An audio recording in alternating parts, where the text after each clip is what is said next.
Mystery exploration. Darkness. History. Darkest side.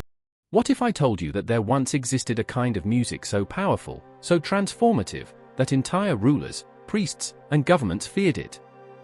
A sound that could heal, awaken, and even liberate minds, and because of that, it was silenced. Erased. Hidden. For centuries. Now pause for a moment and really think about this. Music is everywhere today, on our phones, in our headphones, in the background of cafes and shops. But what if music wasn't just entertainment? What if music was once a key, a literal key, to unlocking hidden dimensions of the mind, of the soul, and of human potential? And what if that key was deliberately taken away from us? That's the mystery we're diving into tonight. Stay with me, because by the end of this journey, the way you listen to your favorite songs may never be the same again. And before we go deeper, make sure you subscribe right now, because every week we uncover truths that others want hidden. If you love mysteries, history, and secrets that make you question everything, this is where you belong. Let's begin. For thousands of years, civilizations understood music in ways we're only just beginning to rediscover. The Egyptians believed certain chants aligned the soul with cosmic forces. Priests in towering temples would play harps tuned to vibrate not just in the ears, but deep in the chest, in the bones, in the very rhythm of the heartbeat. To them, music wasn't noise. It was medicine. It was magic. The Greeks took it further. Philosophers like Pythagoras studied the mathematics of sound, claiming that harmony itself reflected the structure of the universe. Imagine that, the same laws that govern stars, numbers, and geometry were echoed in the strings of a lyre. To play music was to tap into the fabric of reality. Entire schools were built around teaching music as a spiritual discipline, not just art. Even the Sumerians, thousands of years before Christ, carved hymns into clay tablets. They sang not only to their gods but to alter the states of consciousness of those who listened. Their music was ritual, a doorway, a bridge.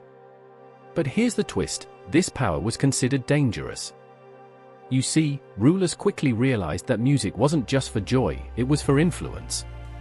The right sequence of notes could lift spirits, stir rebellion, or even drive entire communities into ecstatic states that made them question authority.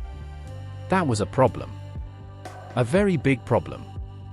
So what did the powerful do? They began to ban. To censor.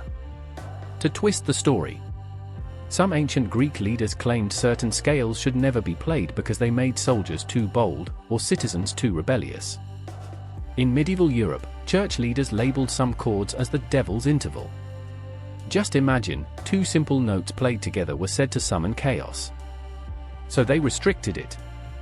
They called it unholy, even dangerous to the soul. But ask yourself, was it really about holiness? Or was it about control? Because if music could free minds, rulers had every reason to make sure those songs were never sung. Now, let's fast forward to what modern science tells us. This is where things get fascinating. When you hear music, your brain doesn't just process it as sound, it changes. Frequencies can slow your heart, alter your breathing, shift your brainwaves. Some tones nudge your mind into relaxation, others sharpen focus, and still others create dreamlike states where intuition and creativity explode. Studies today show how drumming at specific rhythms can synchronize brain activity. Monks chanting in Tibetan temples may not have had neuroscience, but they knew what worked. They knew that sound could transport you into deep meditation, even visions. Imagine what ancient societies discovered over millennia of experimenting with sound, vibration, and song. Imagine what they knew, and then imagine it being forbidden. And here's where it gets uncomfortable. If music could bring awakening, could it also bring independence? A citizen who is healed, enlightened, connected to something greater than authority, they're a citizen harder to control. That is why knowledge of these frequencies and traditions was locked away, disguised, or labeled evil. Think about it, why is it that almost every culture has a story of forbidden music? From chants silenced by priests to instruments banned by kings, from songs whispered in secret to melodies that could only be played behind closed doors, it's almost as if humanity had access to something too powerful to be left in the hands of the people. Now let me ask you, have you ever listened to a song that moved you so deeply, you felt chills? Maybe you cried without knowing why. Maybe you felt more alive, more aware. Maybe for just a few moments, you weren't the same. That is the echo of what was hidden. That is the ghost of forbidden power. So what did they hide from us? Perhaps the true purpose of music was never just entertainment. Perhaps its purpose was transformation. To awaken a sleeping potential within us. To heal not just the body, but the spirit. To remind us of who we truly are. And if that is true, then every note we've lost, every chant erased, every melody buried in history, was taken so that we would forget. But here's the good news, the memory is still there. It survives in fragments. In folk songs, in lullabies, in chants that echo across mountains and deserts. And every time you hear something that stirs your soul, you are touching that hidden current again. So next time a song moves you, don't dismiss it. Don't just think, oh, that's a good track. Ask yourself, what is it awakening in me? Why does this sound resonate so deeply? Because maybe, just maybe, you're hearing something ancient.